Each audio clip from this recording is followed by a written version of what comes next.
Hey, welcome to Bar City. I'm Jet West coming to you from Tokyo.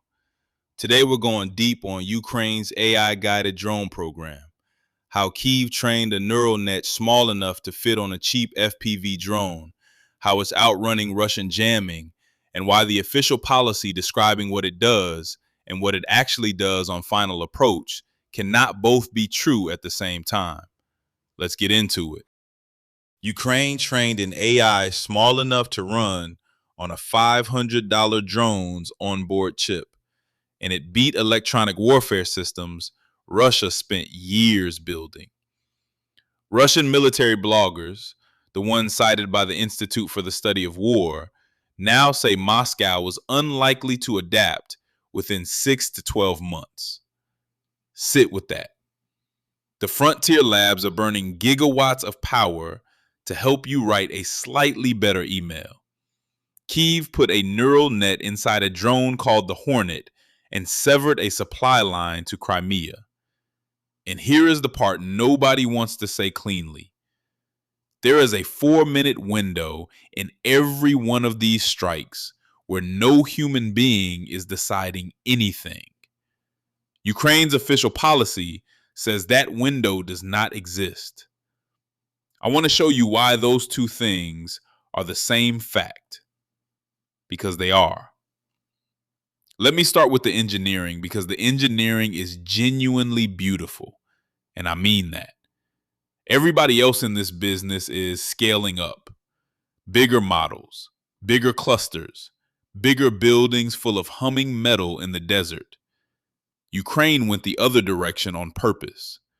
They trained compact AI models on small data sets so they run on cheap onboard computers. Standalone modules. You bolt one on to an FPV drone or a fixed wing strike craft, or, and this is where I got quiet, onto the gun turret of a ground robot. Same brain, different body. Why small? Because the battlefield is a GPS graveyard. Signals jammed, spoofed, lied to. A $500 drone cannot carry a data center, and it cannot phone home when the sky is full of noise. So the drone has to figure out where it is by itself. It does this with something called visual terrain matching. The drone looks down through its camera, compares the live image to stored high resolution satellite maps, and localizes by pattern, not by satellite. You cannot jam a photograph. You cannot spoof the shape of a road. The Russians can flood every frequency they own, and the Hornet just keeps looking out the window and going, yes, that is the river. I know exactly where I am. Then the neural net has to tell a real fuel tanker from a decoy by geometry, by texture, by the heat signature coming off an engine. Unlimited compute. While pre-planning a route through the blind spots in enemy radar, trained on thousands of hours of target footage gathered over 4 years of a real war. This is not a demo. This is edge AI hardened in the worst possible environment, and it works. The Hornet operates over 160 kilometers past the contact line, riding Starlink for the connectivity it can keep. Russian electronic warfare, according to those same bloggers, is ineffective against it. The numbers, and I am going to hedge these hard in a second, are striking. AI navigation reportedly pushed strike success from 10 to 20% up to 70 to 80%. That figure comes from Katerina Bondar at CSIS, a former Ukrainian government advisor, which is about as independent as the sourcing gets here. The find, fix, finish cycle, the time from spotting a target to hitting it, dropped from 15 to 25 minutes down to under 4.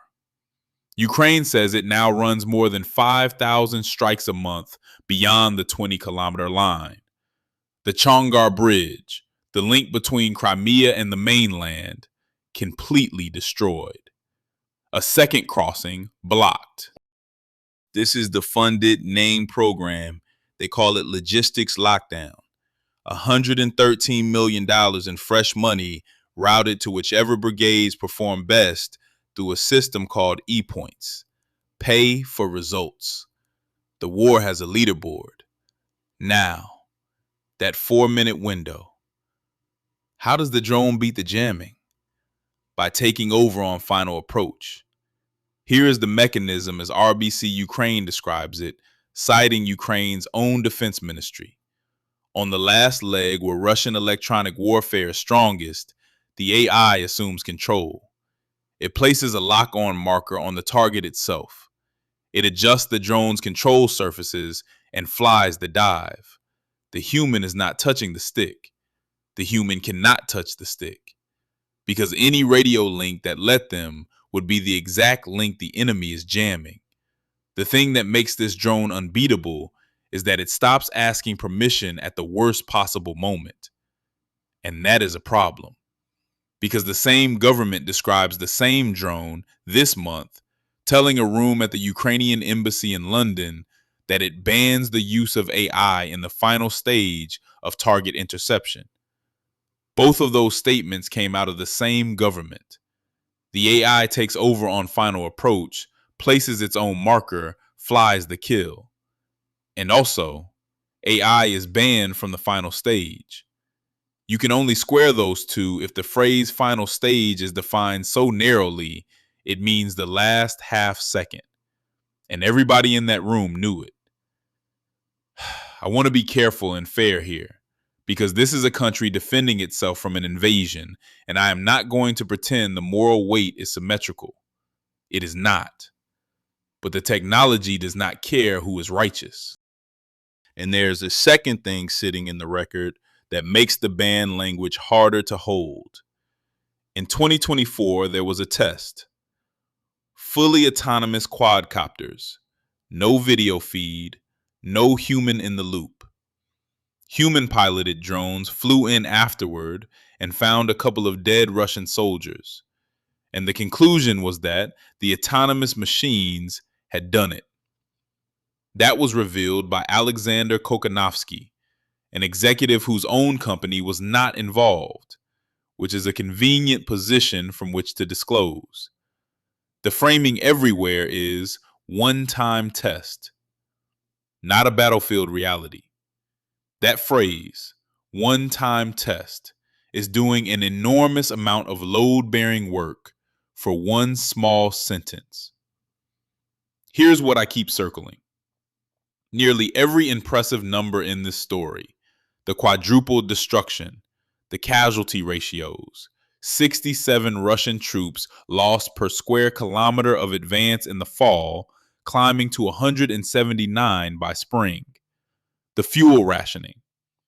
All of it traces upstream to Ukraine's defense ministry, or to Mykola Fedorov, the minister running the program. It gets repeated across a dozen outlets until it looks like independent confirmation. It is not. It is one source wearing a dozen hats. The buyer, the seller, and the referee are the same office. No Western intelligence assessment, no third-party OSINT has confirmed the quadrupling.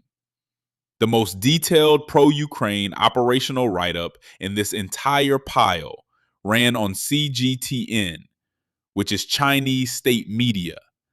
And nobody has asked why Beijing is so eager to publish glossy proof that cheap autonomous drones humiliate Russian defenses. Maybe they are just fans of good engineering. Maybe they are taking notes. And here's the part that got exactly one sentence in the coverage. The Hornet, the AI kill chain at the center of all this, is built by a private company called SwiftBeat, founded by Eric Schmidt, the former chief executive of Google. A former Google CEO's company is now manufacturing autonomous lethal targeting at a scale of hundreds of thousands of units. The privatization of the machine that decides on its own in the final 4 minutes who does not go home. One sentence. Everyone was too busy quoting the 70 to 80% figure to notice who owns the factory. I live on a high floor in Tokyo. From my window, the drones I see are delivering packages and filming tourists. And it is easy to think that is what the word drone means. It is not what it means anymore. Meanwhile, Russia has started bolting smuggled NVIDIA Jetson modules onto its own Shaheds to get the same onboard brain. So this is not one clever country. This is a two-sided edge AI arms race. And the United Nations still has no agreed definition of what a lethal autonomous weapon even is. Ukraine's ban is navigating around a line the world never drew. So let me answer the thing I opened with. Ukraine has not built a smart navigation system that happens to beat jamming.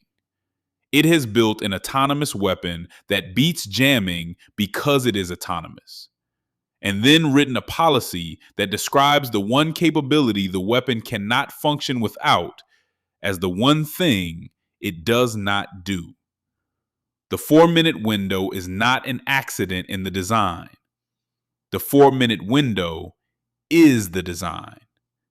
And the day someone finally writes down what a lethal autonomous weapon is, they are going to find that the definition has been flying over the Zaporizhia Oblast for 2 years, placing its own marker and asking no one. Thanks for riding along with me today. If this episode made you think, share it with someone who's still using the word drone to mean a delivery device. I'm Jet West. This is Bot City. Back tomorrow. Grab news. Thomas.